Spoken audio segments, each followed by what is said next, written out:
भूख प्यास की परवाह न करते हुए सदैव तपस्या में लीन रहने वाले भगवान शिव को कुछ दिनों से इतनी भूख लग रही थी। पार्वती, भोजन बन गया क्या? बहुत जोरों की भूख लगी है। ला रही हूँ स्वामी। ये लीजिए भोजन, आराम से खा लीजिए। मैंने आपकी थाली में पेट भरने वाले सभी व्यंजन परोस दिए हैं। अब संध्या को ही भोजन बनेगा, तब तक मुझे नहीं लगता आपको भूख लगेगी। हाँ, ऐसा ही होना चाहिए। बहुत भूख लग रही थी। शिवजी ने थाली का भोजन समाप्त कर लिया और आधे घंटे बाद फिर बोले, पार्वती, बहुत भूख लग रही है। उस भोजन का कुछ हिस्सा बचा है क्या? नहीं, उसमें से तो कुछ नहीं बचा। सारा आपको परोस दिया था। आपको फिर भूख लग गई है क्या? हाँ, ऐसा लग रहा है जैसे कुछ खाया ही नहीं है। कुछ बना दो पार्वती, बहुत भूख लग रही है। ठीक है, मैं कुछ बना देती हूँ। अगले कुछ दिनों तक ऐसा ही चलता रहा। माँ पार्वती भोजन बनाती जाती, भगवान शिव खाते जाते। इतना सारा खाना खाने की वजह से भगवान शिव का पेट और वजन भी बढ़ गया। स्वामी, रोजाना इतना भोजन खाने की वजह से आपका पेट देखो कहाँ जा रहा है, इतना बढ़ गया है। दिन पर दिन आप पेटू होते जा रहे हो। पर ऐसा क्यों हो रहा है? मैं आपको सारा दिन भोजन बना बना कर देती रहती हूँ, पर आपकी भूख ही नहीं मिटती। कोई तो कारण होगा। कारण तो मुझे भी नहीं पता देवी पार्वती। मुझे तो बस भूख लगती है, जो असहनीय होती है। थोड़ा और भोजन ले आओ। हाँ, लाती हूँ। मुझे इसका कारण जानना होगा। नंदी, क्या तुम्हें पता है महादेव को इतनी भूख क्यों लग रही है, और ऐसी भूख जो समाप्त ही नहीं होती? माता, मुझे भी इसका कारण नहीं पता। मैं तो सोचता था केवल मैं ही अधिक भोजन करता हूं, परंतु अब तो महादेव भी इतना भोजन करने लगे हैं कि मैं भी उनके सामने कुछ नहीं। तभी नारद मुनि आ जाते हैं। मैंने आप दोनों का वार्तालाप सुन लिया है। हमें इस प्रश्न का उत्तर जानने के लिए ब्रह्मा जी के पास जाना चाहिए। हो सकता है वो इस विषय में आपकी कोई मदद कर सकें। आप उचित कह रहे हैं देवर्षि, हमें ब्रह्मा जी के पास ही चलना चाहिए।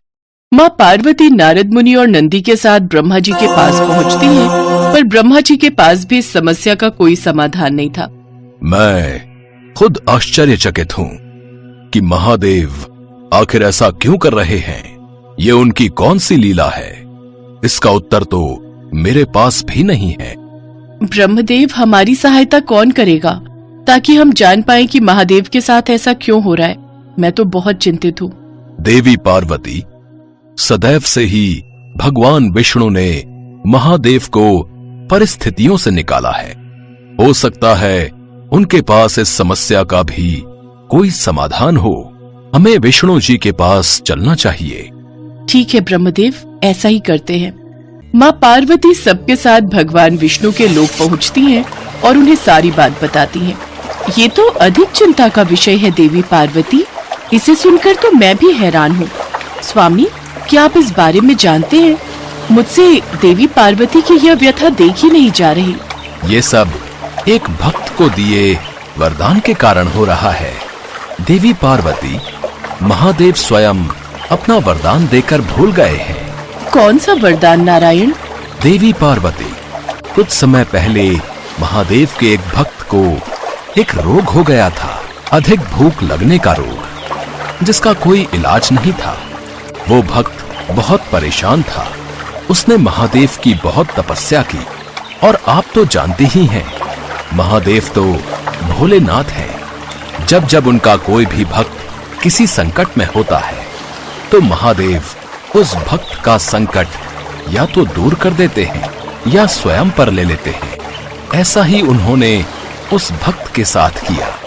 उस भक्त के रोग को उन्होंने स्वयं पर ले लिया और उस भक्त को रोग मुक्त कर दिया। इसी कारणवश महादेव को अधिकतम भूख लगने का रोग हो गया है। वे स्वयं भूल गए हैं कि वे इस रोग से स्वयं ही पीड़ित हुए हैं। नारायण, इस रोग का कोई निवारण तो होगा। अवश्य ब्रह्मदेव, इस रोग के निवारण के लिए उपाय है। क्या उपाय विष्णुदेव? देवराज इंद्र के उद्यान में एक चमत्कारी फल का वृक्ष है। उस फल को खाने के पश्चात महादेव का ये रोग दूर हो जाएगा और वे फिर से सामान्य स्थिति में भोजन करने लगेंगे। फिर तो हमें शीघ्र ही देवराज इंद्र के पास जाना चाहिए। मुझे पहले ही स्थिति का आभास हो गया था, इसलिए मैंने देवराज इंद्र को संदेश भेज दिया था। वे उस फल को लेकर आते ही होंगे। देवराज इंद्र फल लेकर आ जाते हैं। विष्णुदेव, ये फल जो आपने मंगवाया था, ये भूख को सामान्य करने के लिए अति उत्तम फल है। देवी पार्वती, अब आप इस फल को ले जाकर महादेव को खिला दीजिए। उनकी भूख पहले की भांति सामान्य हो जाएगी। धन्यवाद इंद्रदेव, मेरी इस कार्य में सहायता के लिए आप सभी का बहुत बहुत धन्यवाद। माँ पार्वती वह चमत्कारी फल लेकर नंदी के साथ वापस कैलाश पर्वत पर लौट आती हैं और महादेव को वह फल खिला देती हैं। अरे वाह, ये फल तो बहुत स्वादिष्ट है। ऐसा लग रहा है मैं बिल्कुल तृप्त हो गया हूँ। इस फल को खाकर तो मेरी भूख भी शांत हो गई है। माते, लगता है फल ने अपना असर कर दिया है। क्यों? क्या ये कोई चमत्कारी फल था पार्वती? हाँ स्वामी, मैं आपको सारी बात बताती हूँ। माँ पार्वती भगवान शिव को पूरी बात बताती हैं, जिसे सुनकर वे स्वयं पर बहुत हंसते हैं। उन्हें अभी तक यकीन नहीं हो रहा था कि वह सचमुच इतने पेटू बन गए थे कि लगातार खाए ही जा रहे थे। माँ पार्वती की चिंता दूर हो गई और चमत्कारी फल को खाने के पश्चात भगवान शिव की भूख पहले जैसी सामान्य हो गई।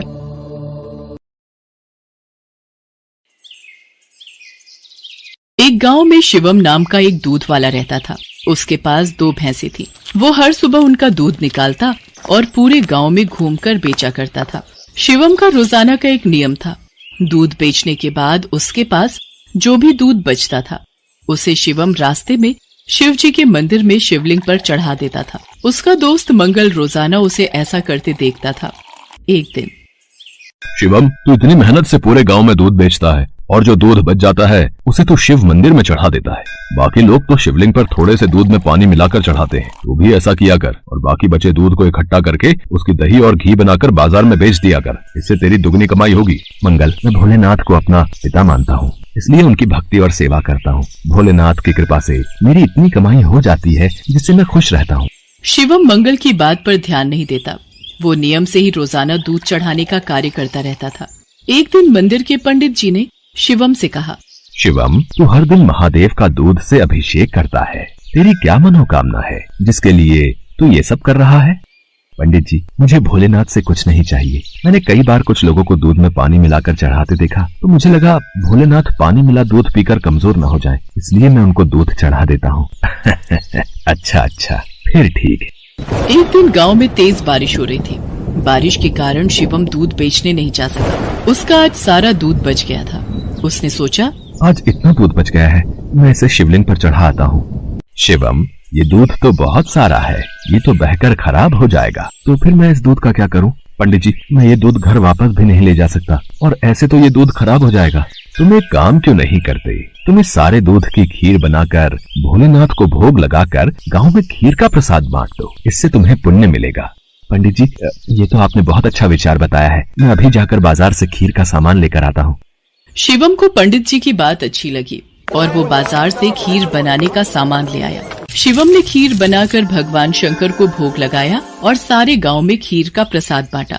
इधर कैलाश पर्वत पर भगवान भोलेनाथ के मुख पर खीर लगी देख माँ पार्वती उनसे बोली, ये तो जरूर भगवान कृष्ण की भेजी हुई कोई चमत्कारी गाय दिखाई पड़ती है, जैसे उनका कोई आशीर्वाद हो। देवी पार्वती, ये मेरा प्रिय भक्त शिवम है।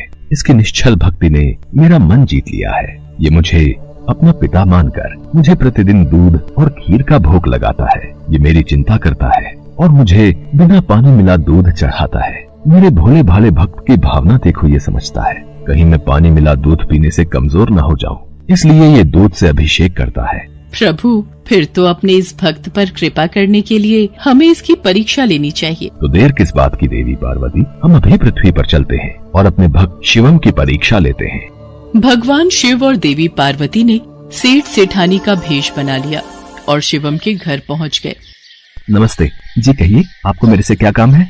हमने तुम्हारे बारे में बहुत सुना है। तुम बहुत ताजा और शुद्ध दूध बेचते हो, इसलिए हम तुमसे दूध खरीदना चाहते हैं। तुम रोजाना अपना सारा दूध हमें बेच दिया करो। हम हर दिन तुम्हारा सारा दूध खरीदेंगे और तुम्हें दूध बेचने के लिए पूरे गांव में भागना भी नहीं पड़ेगा।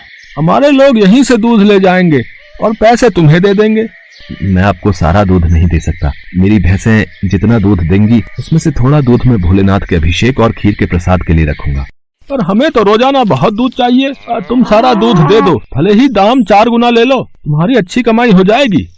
नहीं सेठ जी, मैं आपको सारा दूध नहीं दे सकता। आपको दूध लेना है तो मैं शिव मंदिर के हिस्से का दूध अलग करके ही आपको दे सकता हूँ, नहीं तो कोई बात नहीं। चलो भाग्यवान, हम कहीं और से दूध पता कर लेंगे। ये तो कोई बहुत बड़ा शिव भक्त जान पड़ता है। सेठ और सेठानी वहाँ से चले गए। कुछ दूर जाकर उन्होंने एक गरीब ब्राह्मण का भेष बना लिया। देवी पार्वती, अब हमें अपने भक्त की परीक्षा किसी और तरह लेनी होगी। भगवान शंकर और माँ पार्वती मंदिर की सीढ़ियों पर बैठ गए। शिवम दूध बेचकर मंदिर जा रहा था। उसने एक गरीब ब्राह्मण ब्राह्मणी को रोते देखा। आप दोनों क्यों रो रहे हो? मुझे अपनी परेशानी बताओ, शायद मैं आप दोनों की सहायता कर सकूं। बेटा, हम दोनों कई दिनों से भूखे हैं, हमारे पास खाने को कुछ नहीं है। आप परेशान मत होइए, मेरे पास कुछ दूध बचा हुआ है और एक डिब्बे में ये खीर है। आप ये दूध पी लो और ये खीर खा लो, इससे आपका थोड़ा पेट भर जाएगा। भगवान शंकर तुम्हारा भला करें बेटा, आज तुमने हमें ये दूध और खीर खिलाकर तृप्त कर दिया। यदि मैं आपको भूखा छोड़कर भगवान भोलेनाथ को ये दूध और खीर का भोग लगाता तो वो भी इसे ग्रहण नहीं करते, क्योंकि जिस तरह से मैं उन्हें अपना पिता मानता हूँ तो वो भी तो आपके पिता हैं। तो मैं उनकी संतान को भूखा कैसे रख सकता था? इसलिए मैंने ये दूध और खीर आपको दिया। पर बेटा, ये प्रसाद और दूध तो तुम भगवान भोलेनाथ के लिए लाए थे, तुमने हमें दे दिया। तुमने हमारे लिए अपना नियम क्यों तोड़ दिया? शिवम की भोली भाली और पवित्र बातों को सुनकर भगवान शंकर और देवी पार्वती अपने असली रूप में आ जाते हैं। उन्हें देखकर शिवम उनके चरणों में गिर जाता है। शिवम, मैं तुम्हारी सच्ची भक्ति से बहुत प्रसन्न हूँ। मांगो, क्या मांगते हो? प्रभु, मुझे आपकी भक्ति के सिवा और कुछ नहीं चाहिए। मुझे आपकी भक्ति करके जो खुशी मिलती है उससे बढ़कर मेरे लिए कुछ भी नहीं। शिवम, तुम मेरे सच्चे भक्त हो। आज के बाद तुम्हारे जीवन में कोई दुख नहीं रहेगा। मेरा आशीर्वाद सदैव तुम्हारे साथ रहेगा। शिवम को अपना आशीर्वाद देकर भगवान शंकर और माँ पार्वती अंतर्ध्यान हो जाते हैं। उस दिन के बाद शिवम का जीवन सभी प्रकार के सुखों से भर जाता है।